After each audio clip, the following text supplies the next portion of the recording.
የዛሬው ታሪካችን ስለ ካርቴል ቪዲዮዎች አጀማመር ይሆናል። ይህ ቪዲዮ አራት ሰዎች አጠገብ ለአጠገብ የቆሻሻ ፌስታል ላይ ቁጭ ብለው ያሳየናል። እናም እኚህ ሰዎች ከፊታቸው ካሜራ ተደቅኗል እና እኚህ አራት ሰዎች የአንድ ታሪክ ተዋናይ ሊሆኑ ነበር፣ ግን የመጥፎ ታሪክ ተዋናይ ነበረ የሚሆኑት። ከትንሽ ቆይታ በኋላ ከካሜራው ጀርባ ያለው ግለሰብ ከአራቱ ሰዎች መሃል አንዱን ይገለዋል። ሲገለውም መላ ነገሩን ቀርጾ ነበር። እናም ያ የተቀረጸ ቪዲዮ እስካሁኖቹ የካርቴል ቪዲዮዎች አስጀማሪ ወይንም ፈርቀዳጅ እየተባለ ይጠራል። በፈረንጆቹ 2000 ዓ.ም ላይቭ ሊክ የተባለ ዌብሳይት የእንደዚህ አይነት አስደንጋጭ ቪዲዮዎች መናኸሪያ መሆን ቻለ። ይህ ዌብሳይት እንደ ዩቲዩብ አይነት ሲሆን ግን ከዩቲዩብ የሚለቀው እዚህ ላይ ምንም አይነት ኮሚኒቲ ጋይድላይን የሚባል ነገር የለውም። እናም ማንኛውም ቪዲዮ ይለቀቅበታል። በመጀመሪያ የላይቭ ሊክ ባለቤቶችና አስተዳዳሪዎች ይህ ዌብሳይት እንዲያገለግል የፈለጉት ለዜና ነክና ለተለያዩ ጉዳዮች ነበር። ግን በጊዜ ሂደት የሚለቀቀው ነገር እየተለየና አስፈሪ የሆነ ይመጣል። ከዛም በ2014 አንድ የዚህ ዌብሳይት ተጠቃሚ አንድ ቪዲዮን ይለቃል። እናም እቺ የተለቀቀች ቪዲዮ መላው ዌብሳይቱን ልታመሰቃቅለው ችላለች። Mom, I've been praying so hard just that you would know that I was okay. I've been praying for that. I've been praying for that. I hope that she heard in my voice that I was being truthful and that I was physically I was strong enough to keep going. ጄምስ ፎሊ በሶሪያ የጦርነት ወቅት ወደ ቦታው ፎቶግራፎችና ቪዲዮዎችን ለመቅረጽ ያቀናል። ከዛም ግን በኦገስት 19 2014 ለአሜሪካ የተላከ መልእክት የሚል ቪዲዮ ይለቀቃል። በቪዲዮ ላይ ጄምስ ደማቅ ብርቱካናማ ልብስ ለብሶና አጠገቡ ደግሞ ሙሉ ለሙሉ ጥቁር የለበሰ ግለሰብ ቆሞ ይታያል። ጄምስ በዛ ሰዓት ተንበርክኮና ፀጉሩም ተላጭቶ ነበር። አጠገቡም የቆመው አሸባሪ የጄምስን አንገቱን 10 ሰከንድ ብቻ ነበር የፈጀበት።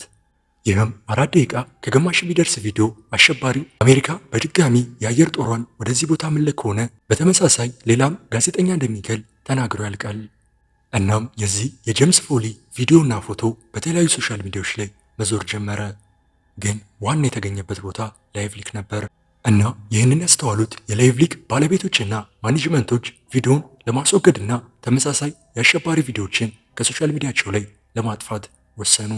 ነገር ግን ጉዳቱ ቀድሞውኑ ደርሶ ነበር። ብዙ ሰዎች ቪዲዮውን አውርደውታል። በዚህም የተነሳ ላይቭ ሊክ ይህንን ነገር መቆጣጠር ስለከበደው በ2021 ይዘጋል። ቢሆንም ግን የእሱን ፈለግ ተከተለው የተለያዩ ዌብሳይቶች መከፈት ጀመሩ። በነዛም ዌብሳይቶች ላይ የግድያና ተመሳሳይ ቪዲዮዎች መለቀቅ ጀመሩ። የብዙዎቻችሁ ጥያቄ የሚሆነው ለምንድን ነው ከመጀመሪያውኑ እንደዚህ አይነት ቪዲዮዎች የሚቀርጹት ሊሆን ይችላል። የኔ መልስ ሊሆን የሚችለው ግን በሁለት ካርቴሎች ወይንም ሁለት በተጣሉ ግለሰቦች መካከል አንዱ ለአንዱ ፍርሃትን ለመጫር ይመስለኛል። ለምሳሌ በተለያዩ ካርቴል ቪዲዮዎች ላይ እንደምንመለከተው አንዱ ካርቴል የሌላውን ካርቴል አባል ይዝና የተለያዩ አሰቃቂ ነገሮችን ሲያደርግበት ይቀርጸዋል። ይህንን የቀረጸውን ቪዲዮ በሶሻል ሚዲያ ላይ ያጋራዋል። እናም ይህንን የተጋራውን ቪዲዮ ያየው የዛ ግሩፕ አባል ምን ይሰማዋል? በእርግጠኝነት ይህ ግሩፕ ይሄ ሰው ጨካኝ ነው ብሎ ነው የሚያስበው። ስለዚህ በሌላ ሰው ጭንቅላት ውስጥ ይህንን ነገር ነበር መፍጠር የፈለጉት። ለዛም ነው እንደዚህ አይነት ቪዲዮዎች ተበራክተው በሶሻል ሚዲያ ላይ የምንመለከተው። ነገር ግን የዚህ የጄምስ ፎሊ ቪዲዮ ለየት ያለ ሐሳብና ዓላማ ነበር የነበረው። አሸባሪዎች ያሰቡት አንድ አሜሪካን ገለን አሜሪካ ቦምቧን እንዳትጥል ማድረግ እንችላለን ብለው ነበር ያሰቡት። ግን ያ ሊሆን አልቻለም።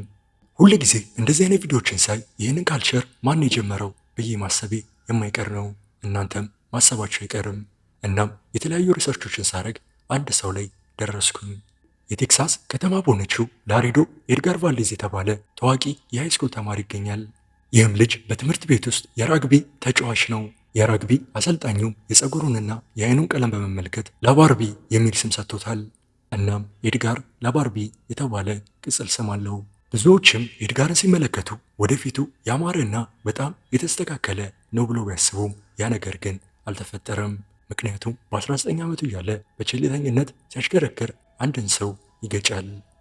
ስለገጨ ግን አልተከሰሰም ነበር። ቤተሰቦቹም የልጃችንን አስተሳሰብ እና አመለካከት እንቀይር በማለት የሙሉ የትምህርቱን ወጪ ይሸፍኑለታል። ነገር ግን የቤተሰቦቹን ዓላማና እቅድ በመተው እሱ ትምህርቴ ይበቃኛል በማለት መንገድ ላይ እጾችን መሸጥ ይጀምራል። በዛም ያላበቀው ኤድጋር ወደ ሜክሲኮ በመሄድ እዛም የታወቀ የዕፅ አዘዋዋሪ መሆን ቻለ። እናም ኤድጋር ነው የመጀመሪያውን የካርቴል የግድያ ቪዲዮ ኢንተርኔት ላይ ለቋል ተብሎ የሚጠራው እናም የሚጠረጠረው። Come along the Rio Grande, Edgar Valdez is an American success story. A wealthy businessman from Laredo, Texas, who's hit the big time. YouTube videos pay tribute to him, surrounded by millions of dollars, fancy cars, beautiful women, and living the good life in Mexico. Thanks to his good looks, his high school football coach nicknamed him La Barbie. ኤድጋር በየዓመቱ ወደ $130 ሚሊዮን በዕፅ ኢንዱስትሪ ያገኛል። እናም ይህንን ያክል ገንዘብ ማግኘቱ ብዙ ጠላቶችን እንዲያፈራ አድርጎታል። ከጠላቶቹ መሃል ሉዚታስ የተባሉት ካርቴሎች የመጀመሪያዎቹ ናቸው። These men are suspected of killing dozens of people in the Gulf Coast state of Veracruz.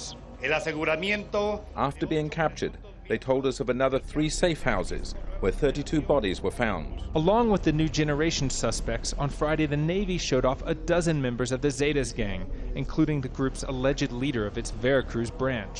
እንደ አንድ ምንጭ ከሆነ በኤድጋር ስር የሚሰራ አንድ ኃላፊ ኤድጋርን ለማስገደል 4 የሎስ ዜታስ ካርቴሎችን ይቀጥራል። ይህንንም የግድያውን ፕላን ራሱ ኤድጋር ይሰማል። ኤድጋርም በመዘጋጀት 4 የራሱ ሰዎችን ያዘጋጅቶ ያስቀምጣል። እነዛም ገዳዮች ኤድጋርን ለመግደል ሲዘጋጁ ራሳቸው ታገቱ። ታግተውም ወደ አንድ ከከተማ ወጣ ወዳለ ቦታ ተወሰዱ። እዛም እጃቸው ተጠፍንጎ ታስሮ ተቀመጡ። ቪዲዮ ሲጀምር ኤድጋር ወደ ክፍሉ ካሜራውንና በእጁ ደግሞ ሽጉጥ ደቅኖ ወደ ክፍሉ ገባ። እንደገባም ለምንድን ነው ልገሉኝ የፈለጋችሁት ብሎ ይጠይቃቸዋል። 4ቱም የየራሳቸውን ምክንያት ተናገሩ። ግን ይህ ምክንያታቸው ከመሞት አላዳናቸው ነበር። ኤድጋር ሽጉጡን በማንሳት ከ4ቱ መሃል አንዱን ይገለዋል። እናም እቺ የተቀረጸች ቪዲዮ መላ ነገሩን ትለውጠዋለች። እናም እቺ ቪዲዮ ነች እስካሁን የካርቴል ቪዲዮዎች መጀመሪያ እየተባለች የምትጠራው። ኤድጋርም እንደዛ ያስጀመረው ሌጋሲ አሁን ድረስ እየቀጠለና እየተሰራጨ ይገኛል። ብዙዎችም ኤድጋር ነው የመጀመሪያውን የካርቴል የግድያ ቪዲዮ የቀረጹ ይባላል። እናም ይላሉ እኔም እንዳገኘሁት ምንጭ ኤድጋር ነው የመጀመሪያውን የካርቴል ቪዲዮ የሰራው የሚል መረጃ ላገኝ ችያለሁ። ብዙ ጊዜ ሰምታችሁ ወይንም አይታችሁ ከሆነ ስለ ዘግናኝ ቪዲዮ ሲወራ ፈንኪታውን የመጀመሪያው ነው። ፈንኪታውን የዘፈን ርዕስ ሲሆን በ1979 ነበረ የተለቀቀው። ከዛም በኋላ ይህንን ዘፈን ብዙዎች በሽሬክና ማልኮም ኢን ዘ ሚድል ላይ ያውቁታል። ሌሎች ግን ፈንኪታውንን የሚያስታውሱት በዛ አልነበረም። ፈንኪታውንን የሚያስታውሱት በአንድ ዘግናኝ ቪዲዮ ምክንያት ነው። ብዙዎችም ይህንን ቪዲዮ ካዩ በኋላ ምንም ውስጣቸውን ሰላም እንደማይሰማቸው ተናግረዋል። ይህም ቪዲዮ በፈረንጆቹ 2010 ዓ.ም አካባቢ ነበረ በስፋት መሰራጨት ጀመረው። ቪዲዮም የተለቀቀው ካኦቲክ በተባለ ዌብሳይት ላይ ነበር። ይህም ዌብሳይት አሁን ድረስ እየተንቀሳቀሰና እየሰራ ይገኛል። ስለዚህ ቪዲዮ የኋላ ታሪክና ስለ ሟች ምንም የተባለ ነገር የለም።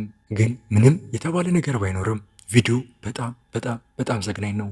እኔ እንደጀመሩት ነው ላቆም የቻልኩት። ቪዲዮ የሚጀምረው አንድ ፊቱ በደም የተለወሰ ሰው በጀርባው ተኝቶ ይታያል።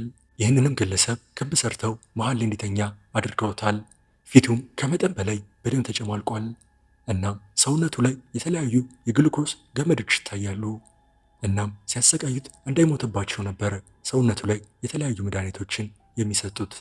እናም ቪዲዮ በሄደ ቁጥር ቢላ እየቀያየሩ አንገቱን ማረዳቸውን ይቀጥላሉ። ይህንን ቪዲዮ ከዚህ በላይ ላብራራላችሁ አልችልም፣ ምክንያቱም የዩቲዩብ ሕግ ስለማይፈቅድልኝ ነው። እንደዛም ካሰቃዩት በኋላ ቪዲዮ ያልቃል። ፈንኪታውን የተሰኘ ሙዚቃ በዚህ ቪዲዮ ላይ 20 ሰከንድ ብቻ ነበር የተጫወተው። የብዙዎች ጭንቅላት ላይ ግን ያቺ ሙዚቃና ከኋላው ያለው ድምፅ በጣም ጭንቅላታቸው ላይ የራሳቸውን ኢሜጅ እንዲፈጥሩ አድርጓቸዋል። ብዙዎችም ያንን ዘፈን ሲሰሙ መጀመሪያ ወደ ጭንቅላታቸው የሚመጣው ያ ቪዲዮ እንደሆነ ይናገራሉ። እኔ ቪዲዮውን ተመልክቼዋለሁ። እናንተም ስታዩት እዚህ ዓለም ላይ ምን አይነት ሰዎች እንዳሉ ልትረዱ ትችላላችሁ። ስለ ሰብአዊነትም ትረዳላችሁ። አንዳንዴ ጭካኔ ይህን ያክልም ይደርሳል የሚለውም ጥያቄ በአእምሯችሁ መፈጠሩ አይቀርም። እኔ ከዚህ በላይ ስለዚህ ቪዲዮ ላብራራላችሁ አልችልም። የዛሬው ቪዲዮአችን ይህን ይመስል ነበር። እስከ ወዲያኛው መልካም ጊዜ። ፒስ አውት።